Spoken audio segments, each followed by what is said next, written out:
He's a little, oops, see him puff up a little bit? He's called a SAW, whet, W-H-E-T owl. He's an adult. Hello everyone, I have a very special video for you today. Not only is this red barn behind us here my Airbnb, this is an Airbnb with a special mission.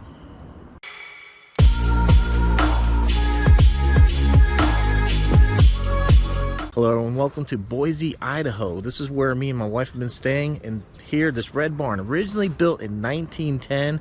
It was originally a cow barn, and then a group of people refurbished it,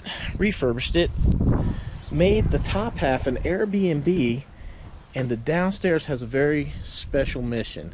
It is a bird rescue and sanctuary, and we're going to go meet with the people and tell you a little bit about what they do here and tell you a little bit about this Airbnb. So the Airbnb, they started this as a way to help fund the bird sanctuary and rescue downstairs.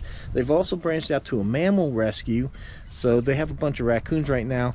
We're going to be meeting with the owner of this, and we're going to show you some of the raccoons here in a little bit. But here at this location, they do birds. Already this morning, this is the slow time of year, but already this morning we've seen 2 owls and a duck just walked in.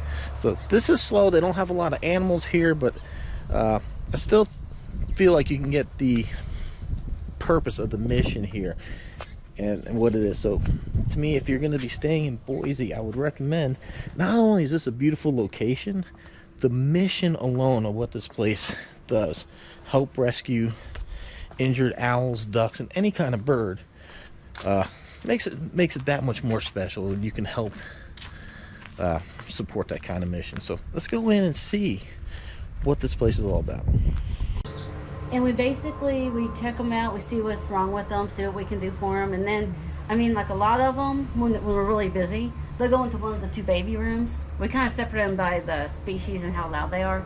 Because like finches are more quiet, so we kind of try to keep the more quiet ones together, and then the lively or loud ones like starlings, they go in a different room, just because some of the birds can't take all the the loudness, because those, how rooms are when they're small and it reverberates. So there's that. Like I said, it's just because of COVID, we haven't been having people in, but and then we have, and out here, like this area is cool because there's a lot of ducks, and like when it's really busy, we'll have red-winged blackbirds, we'll have goldfinches, regular finches, it's all at the feed. What is that on the floor? What do you feed them? Oh, that's oatmeal.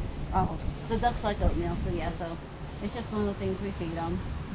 And there's quail running around here. How do you have a spot for all the 3,000 birds? They don't all come in at once. Right, we don't have them all at once. Watch your step with these. But this is where like the sparrows and finches, the small aviaries where sparrows and finches go. And they come out to the aviary, so that way we make sure they're eating and they get flight time, because they got to build up their flight muscles before we can actually let them go. I'll let you come look through here so you can actually see them. Oh, look at you, Pidgey. The one with the black wings, the darker one of the pigeons, I just put him out here this morning. Because like now that we're down to just like the 10 to 2, if a bird needs extra care, like still the full 12 hours extra feedings, there's a couple of us that I'll take them home so we can still do their feedings and make sure they're taken care of. These guys are all in here preparing, getting the flight wings, flight muscles up, so that way we can release them. We're really busy in the nesting season. So like because a lot of times a storm will come along and babies get pushed out of the nest, or predator knocks them out of the nest and we can't find the nest to put them back, so they come here. And then we raise them and set them free. Nice. Well, thank you. You're welcome. Is there any kind of bird they don't take? Might be too dangerous, or? The only kind we really don't take are just domestic. We're just a wild bird rehab. No, I mean, because our director, she has the raptor rehab license, so we can literally take all of them. I mean, we've taken Cooper's hawks, we've taken red tails, great horned owls, screech owls. Oh gosh, we have a flammulated owl. She's cute. We take hummingbirds. Yeah, pretty much we take anything, and just do our best to rehab it, release it. How hummingbirds doing in the enclosure? Hummingbirds do okay, because basically the hummingbirds, because they're just always in motion, they get out pretty quick. It's like we raise them till they're eating on their own, and yeah, we have good luck with the hummingbirds. So this is a non-profit? Yeah, totally run on donations, non-profit. Okay. Those are also the ones out in the aviary. Oh, you have red lamb. So we had when we were duck. You're all bright-eyed, aren't you, baby? I know. Here's one that just dropped off this morning. And that's as big as it gets. That's an adult.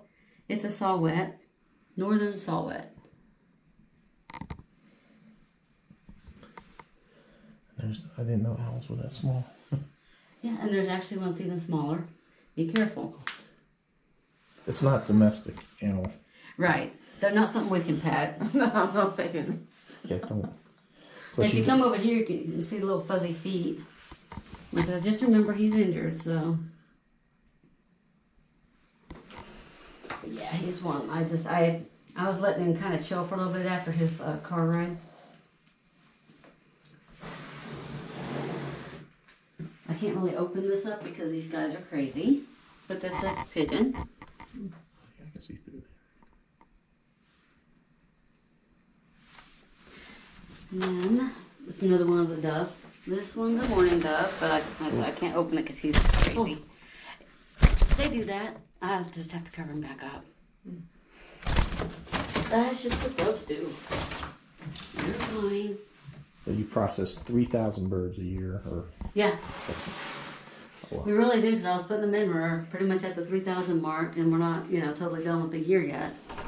Do people bring donations here too, like food and stuff? What kind of stuff do they need? Oh, they'll bring, I say like high quality dog food, high quality cat food, bird seed, they'll bring us different stuff to feed the animals. Some people bring us towels, which we do have a lot of, if they help out like with bins, like the baskets and stuff, that's always a good thing. How many? What's the most amount of birds they've had at one time? Let's see, I'm trying to think. I had 85 in my room. I think the other room probably had about the same amount, and then I don't know how many were back in the back room I just showed you. Now, typically nobody goes back in the back room, it's just employees, but I figure that's where the babies were. I think that we've had probably close to 300 At one time this summer. Yeah, we had a Wow. and I had some doves. Had so many at one time. So this is a specialized duck rehab. Well, because this way we can hose everything down. Then they got their water tub because they love to swim. Okay, so you have special things for them to swim in. Yep. And then so this is when they're getting older and we're getting them ready to release.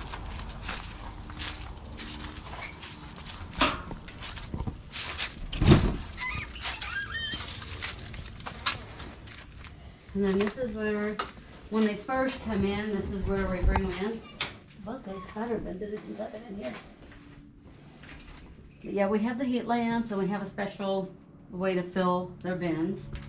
We have the nozzles, and then this will fill these bins we put in here. This is where the babies go. The little bitty ones, and they progress. And as they get bigger, they'll go over here. And then the next step is to put them out in the aviary. That's another aviary. A lot of times this aviary is used for some, it's like, because we don't always get ravens and crows in, but sometimes we do. Oh, you can go around for This is also one of our aviaries. Oh, for the bigger birds. Because it depends on the bird as to if they need length or height for their flight muscles. This is where we put the quail. And they love to have little hidey things. Also, the boxes for them to hide stuff. Yeah, they do. They like to kind of like to hide like in the bushes and trees. So they're kind of, and they're fat. They're fat, yeah, and they're ground nesters, so they have to, you know, kind of be careful where they're at. We get killdeer here too. Pretty cool. Just as we were wrapping this up, somebody brought in an eagle. Oh, poor baby. Hold on, hold on. Get this out. Here, I'll just trade this. There we go. Oh, baby. Come here, let me see you. Let's get you. There we go. Come here.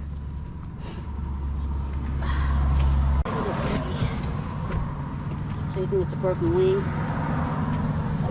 Yeah, you're an adult. Yeah, he's an adolescent.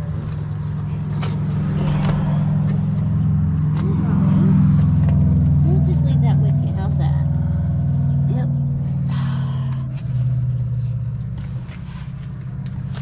Oh yeah, he's in. For him not to fight at all, he's not doing so hot. Come here, baby. Wow, a lot of hard work put in by the people here to get these birds safe and recovered. So if you can, so go ahead and support them. I'll leave links down below. So all different ways you can make donations, but this is the name of it. The Ruth Melachar Bird Center in Boise, Idaho. And like I said, if you're staying here, check out this Airbnb. So right now we're just waiting on a call from Matey, and we're gonna go check out the raccoons at the other location. Here we are at the raccoon sanctuary. I just don't like sending a juvenile into the winter. I just can't bring myself. You can go in. There's a lot. There's 26 in here. 26. It's not a big enough cage, but I just don't know.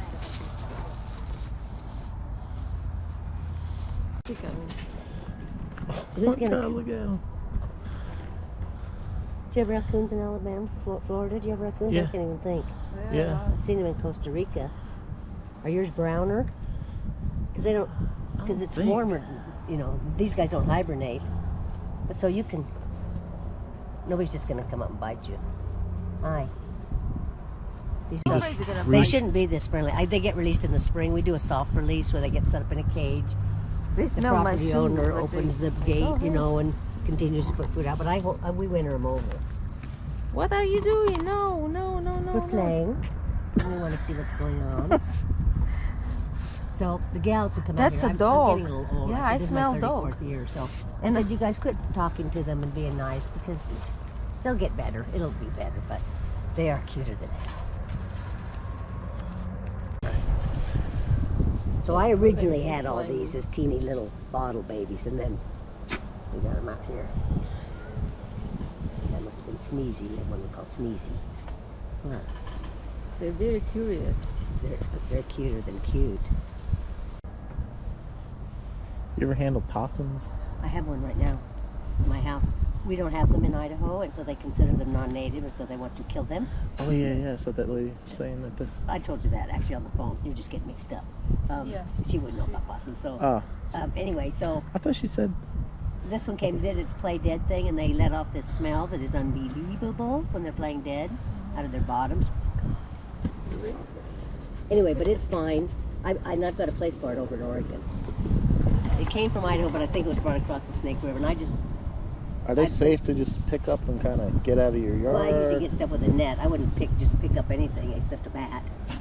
First, couldn't live in Mountain Home for anything. I told my husband we got stationed in New Mexico. It looked like Mountain Home. I said, I'm gonna have to go home. I can't do this desert thing. I just love them. So how do you like Idaho? Is this your first time there? And It's his first His time first too. here too. what do you think? Oh, I love it. What were you expecting? Because I think you expect things. Well, I to be did a different. lot of research, so I knew where. I didn't expect it to make it mountain, so. Oh, because you get how far did you get when you went up north? When you didn't go to Cascade, how far did you go up? Raccoon. Oh, and the other one was home, no problem. Oh. But people do things, and we always use half-inch in all our cages.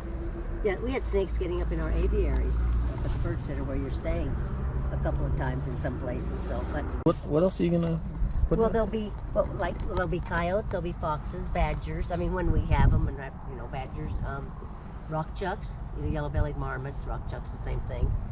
Cottontails. We'll never do squirrels. We do hundreds and hundreds of squirrels twice a year. Right now, it's still sort of baby season, but people do that in their home because they don't want to have to come out and feed them so many times a day.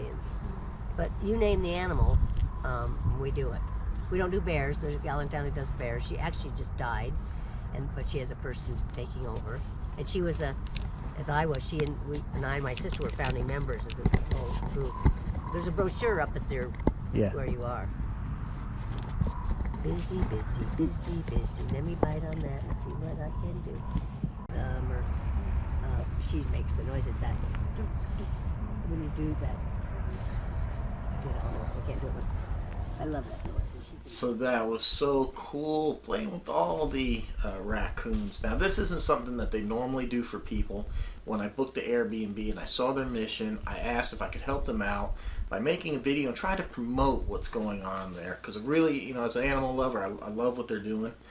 And what I witnessed right there, even during the slow time, 2 owls, a duck, and it wasn't an eagle, it was a hawk. 4 birds came in that morning that we were filming, and as you can see, she has all those raccoons. They find them as babies, they bottle feed them, they get them up, they get them healthy, and then they do soft releases in known areas where they can kind of track them.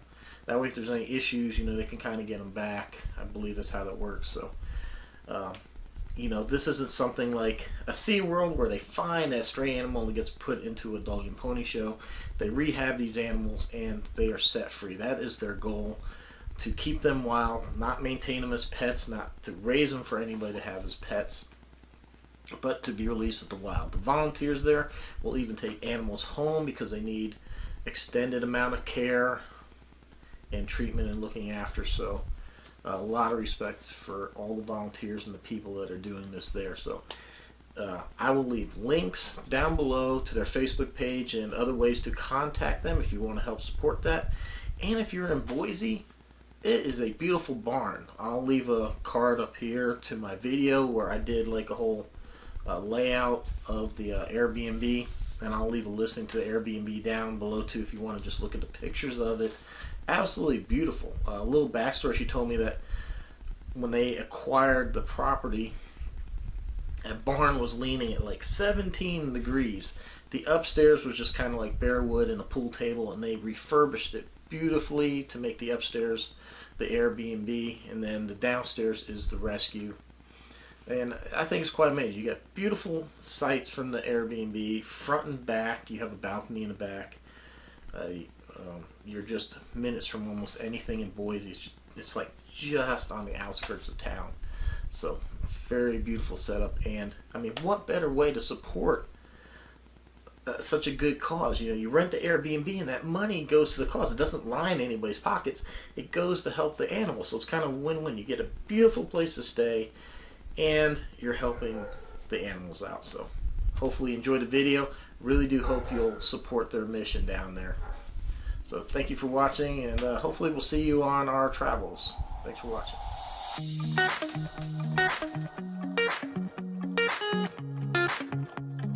watching.